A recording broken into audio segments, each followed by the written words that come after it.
대법원 2021년 4월 9일자 2020모 4058 결정 사건명 재판의 집행에 관한 이의 인용 결정에 대한 재항고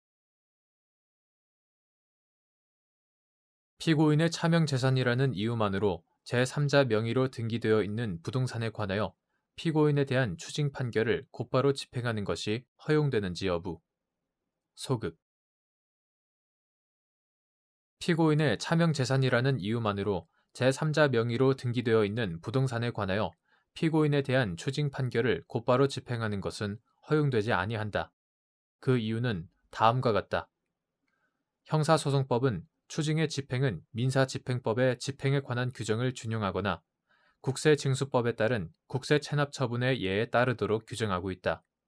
제477조 따라서 추징의 집행은 민사집행법에 의한 집행이나 국세징수법에 따른 국세체납처분의 일반 원칙에 따라 이루어져야 하는데 민사집행법에 의한 집행이나 국세체납처분을 할 때에 채무자가 사실상 소유하는 재산이라는 이유로 제3자 명의로 등기되어 있는 부동산에 관하여 곧바로 집행이나 체납처분을 하는 것은 허용되지 않는다.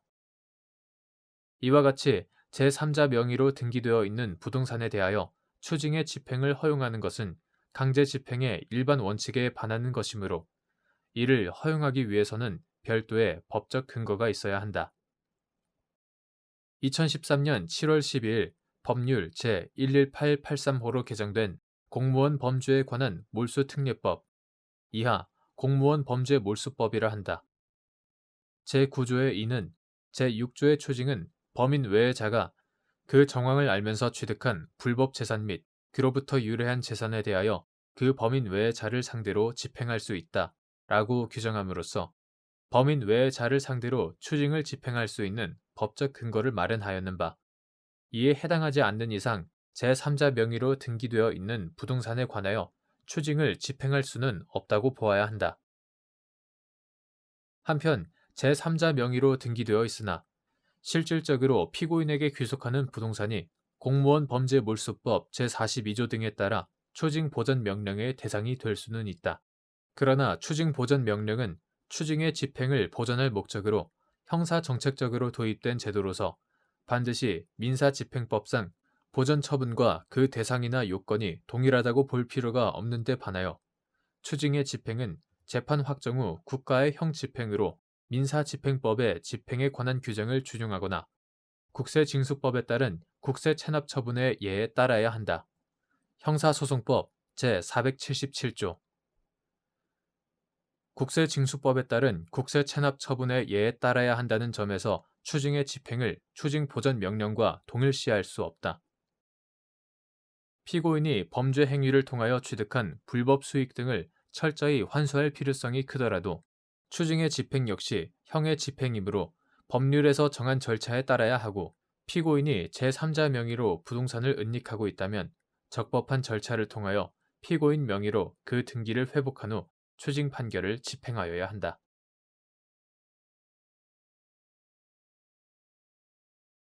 대법원 2021년 4월 15일 선고 2020도 16468 판결 사건명 사기 등 1. 전자금융거래법 제6조 제3항 제2호에서 정한 접근 매체의 대여 및 대가의 의미 전자금융거래법 제6조 제3항 제2호 위반죄가 성립하기 위하여 접근 매체를 대여하는 자는 접근 매체 대여에 대응하는 경제적 이익을 수수, 요구 또는 약속하면서 접근 매체를 대여한다는 인식을 가져야 하는지 여부. 적극 전자금융거래법 제6조 제3항 제2호에서 정한 접근 매체의 대여란 대가를 수수, 요구 또는 약속하면서 일시적으로 다른 사람으로 하여금 접근 매체 이용자의 관리, 감독 없이 접근 매체를 사용해서 전자금융 거래를 할 수 있도록 접근 매체를 빌려주는 행위를 말하고 여기에서 대가란 접근 매체의 대여에 대응하는 관계에 있는 경제적 이익을 말한다. 이때 접근 매체를 대여하는 자는 접근 매체 대여에 대응하는 경제적 이익을 수수, 요구 또는 약속하면서 접근 매체를 대여한다는 인식을 가져야 한다. 2. 피고인이 성명불상자로부터 대출이 가능하고 대출 원리금 상환에 필요한 체크카드를 보내주면 대출을 해주겠다는 연락을 받고 그에게 피고인 명의의 체크카드를 비밀번호와 함께 교부함으로써 접근 매체를 대여하였다고 하여 전자금융거래법 위반으로 기소된 사안에서 재반 사정을 종합하면 피고인은 대출금 및 이자를 지급하기 위해 필요하다는 성명불상자의 기망으로 체크카드를 교부한 사람으로서 대출의 대가로 접근 매체를 대여했다거나 체크카드를 교부할 당시 그러한 인식을 하였다고 단정하기 어렵다고 한 사례. 피고인이 성명불상자로부터 대출이 가능하고 대출 원리금 상환에 필요한 체크카드, 이하 카드라고 한다.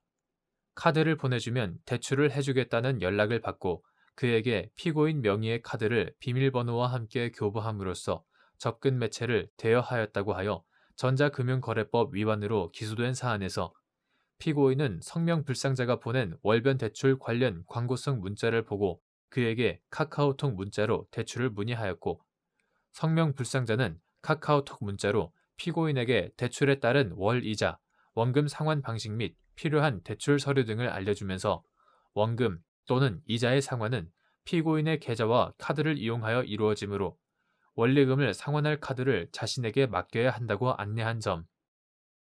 피고인은 대출에 필요한 서류를 전송한 후 성명불상자로부터 대출 승인이 났다고 안내받고 성명불상자의 요구에 따라 그에게 대출금을 지급받을 계좌번호, 카드에 대한 은행명 및 비밀번호, 계약서 및 차용증을 받을 주소 등을 알려준 후 카드를 건네준 점. 성명불상자는 피고인에게 연체 없는 정상카드인지 확인한다고 하면서 카드와 연결된 계좌에 입금된 돈을 인출하였고 피고인은 당일 저녁 성명불상자에게 보이스피싱은 아닌지 되묻기도 한 점.